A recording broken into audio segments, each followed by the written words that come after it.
орой дээр гарч байгаа учир нь юу вэ? Яагаад ингэж чиний 4 цагт нчээ бид нар ингэж менталаар тайлбар. За одоо бид нар бол одоо Монгол бөөгийн нэгдсэн хэвлэлийг байгуулад одоо сар хүрэхгүй хугацаа өнгөрөхөд манай хамгийн анхны хийж байгаа үйл ажиллагааны маань нэг байна.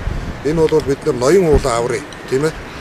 Өнөөдөр бол бараг нийтдээ 200-аад бөө цуглаж энэ уулынхаа овоон дээр 4 бөө тахилгаа хийх гэж байна. Одоо гадаа бол маш хөөрхөн байна. Цасан шуурга болж байхад бол одоо чин зүрх халуун зүрхнийхээ угаас л их орон байгальд хийгээл гэж явж байгаа хүмүүстэй энэ бол. Одоо энэ хайрхныг бол арттай зүйтэй гэж яриад байгаа. Яаж багцсан юм бэ? Бичиг баримтанд байгаа мó. Та нарыг ямар үндслээр энэ баталгаа ноцгоогоор явж байгаа юм? Хичээнд зарагдсан гэдэг нь яг хичээнд зарагдсан хаана? Чиний асууж байгаа асуулт байна шүү дээ. Би ч гэсэн өөрөө тэр тэцэл цагаа зогсож байгааг хараагүй. Гэхдээ Монголын ард түмэн сохор биш. Монголын ард түмэн дүүлийн биш учраас тэд дуулсан л таарна. Тэднээстэй тэр гэрээ хэлцээр нь хийгээд хойвлж яхад байсан хүн ажлаасаа халагдаад ч юм уу ямар нэгэн шалтгаанаар гарын гэлцээр хэн үүнийхээ хийсэн болохыг илчилдэг. Хүний ёсоор энэ хэрэг илэрсэн. Тийм учраас бид өнөөдөр харлаа. Энэ тэнд ухагдчихсан нөх харуул хамгаалт гарч ирсэн. Тийм үү? Зам харгууг бол 12 талаа засчихсан байна. Энэ одоо энэ улсын хурлаас ганц батлал тамга дараал гарын сүзурал бол одоо энэ рүү дайрж орж ирэл энд байгаа алт эрдэнсийг мань ухаж авах бэлэн болчихсон байна. Энэ хиний нэрэнд орвэ. Монголын ард түмний эд баялаг болсон. Үр хөвгтөд нь үлдэх бидний агуу ертөнцийг мөхөөж эд баялаггүй хоосон хуурай цөл болгох гэж байгаа. Манай Монголыг газар шороог нь худалдаж харийн амьтад урвж орсон, урагч нар хийсэн үйл гэж бодож байгаа учраас би баталгааг нь хараагүй ч гэсэн тэр үйл хэргийг үнэн гэж бодож байгаа. Миний хар ойлголтоор бол та дөрөв дэшээ гарч бөөлөөд тэгээд догшин цахиу одоо садгийн догшруулад одоо хурц хатгуул онцгүйдэх тиймэрхүү байдалтай болгоно гэсэн юм хар ойлголт байгаа. Энэ үнэн үү? Тий, тэгэхээр энэ хамгийн гол нь энэ ноён ууланд одоо хүмүүний өшөөдийн үеэс тэрнээс өмнө тэр хүн төрлөختөн төртэй болоод түүнийхээ төрийн тахилагтай сан үйлийг үлддэг болсон тэр цагаас эхэлсэн тахилагтай бол түүнээс гадна энд их стэдэс ноёд хаадын маань маш олон одоо 2-300-аад гонхон ширэл хадгалагдаж байгаа. Одоо шинжлэх ухааны судалгаар энэ сайхан онгод шүтээ тэр хүчрхэг байсан зан заншил тэр хүчрхэг бөө нарын тахиж байсан тэр чадлыг бид дахин сэргээж байгаа юм шүү хамгийн гол. Энэ сэрээс нь тэр хүчрхэг айхтар энерги онгод гэдэг тэр хүчрхэг хатуу зан үйлд тэхгүй тулд одоо энэ газар шороог хайрлан хамгаалж энэ олон гонхон энэ орлон онгод сахиус онгоцсон газрыг хайрлан хамгаалах нь хүн тэр боловч монголчууд яалтчгүй энийг дагах хэрэгтэй мөрдөх ёстой. Бид бол ямар нэгэн зан үйлийг ажлыг бол хорж садаж идсэн болоогүй бид тийдэг зан үйлээ хийх гэж байна. Тэгээд энэ хатгүй шөнийн 2-3 цагт одоо ингээд цаасан шуургатай ийм ихтер хүүтэн уулын орой дээр бид одоо үнэхээр чин сэтгэлийн угаасаа газар нутгаа одоо уламжлалаа гэсэн сэтгэлээр бид бөөмөрлийн зан үйлээ манай Монголын бөөгийн нэгдсэн хэвлэлийн хамт олон одоо ингэж хийж байна. Удган заримгуудаа бүгдээрээ дор гүйлж байна. Бид дөрвөн бие дээр нь гараад одоо гүйлж гол тахил өгнөдийг үйлдэл ингээд өсөж явна. Тийм болохоор одоо чи бол чичрээд зогсож байна тийм ээ. Тэгвэл энэ уул ус сардаг савдруу төрч яг бидэнтэй адилхан чичирч байгаа шүү дээ. Тийм. Би буруу асуулт гэж магадгүй. Гэхдээ сирен гэдэгтээ хэр ихтэй байгаа. Бид нар бол нүдэнд харагдахгүй шүү дээ. Би бол мэдэхгүй шүү дээ. Тэрийг цаг хугацаа харуулсан. Тэрийг цаг хугацаа. Онгод гэдэг чинь биет бус зүйл. Сахиус шүтэн одоо бурхан гэдэг чинь бол биет зүйл. Бөөгийн онгод гэдэг тэр хүчрхэг зан үйлээр тэр асар дээр үеийн 900-аас монголчууд дандаа бөөгийн шашин төрийн хэмжээнд аваач тавьсан тохиолдолд хүчрхэг гэж байсан.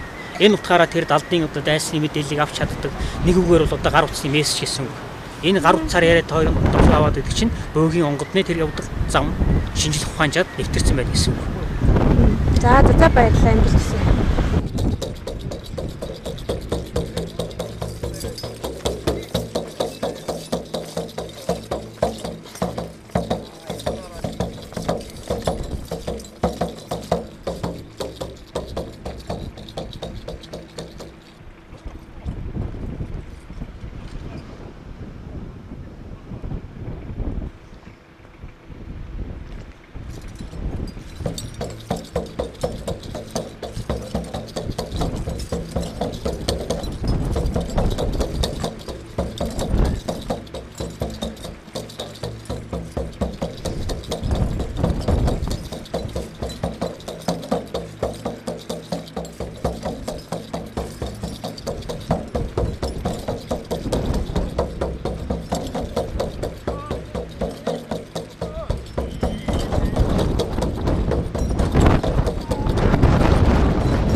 Энгэр байгаа хүмүүсийг ингээд хин орж бүгдийг ингэж үүрч.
За одоо ингээд ноён жаргал сайхан ахыгаа та бүхэнд хандаж бүх хэлнөө гэж өгч байна микрофон өгнө.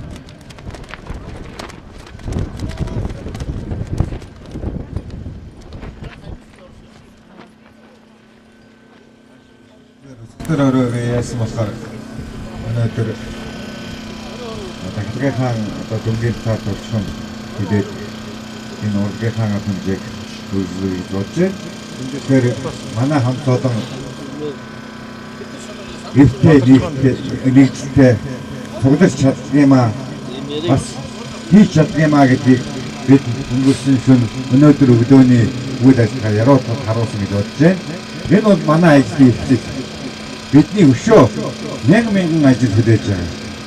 Энэ юу гэхээр Монгол орныхаа энэ сайхан байгальыг хамгаалах ариун үйлс манай удган зайр нь таа бүхний өмнө байгаа шүү. Энэ үүргээ таа бүхэн цаг ямагт эрхний санаж биелүүлж яваасаа гэж хүсэж байна.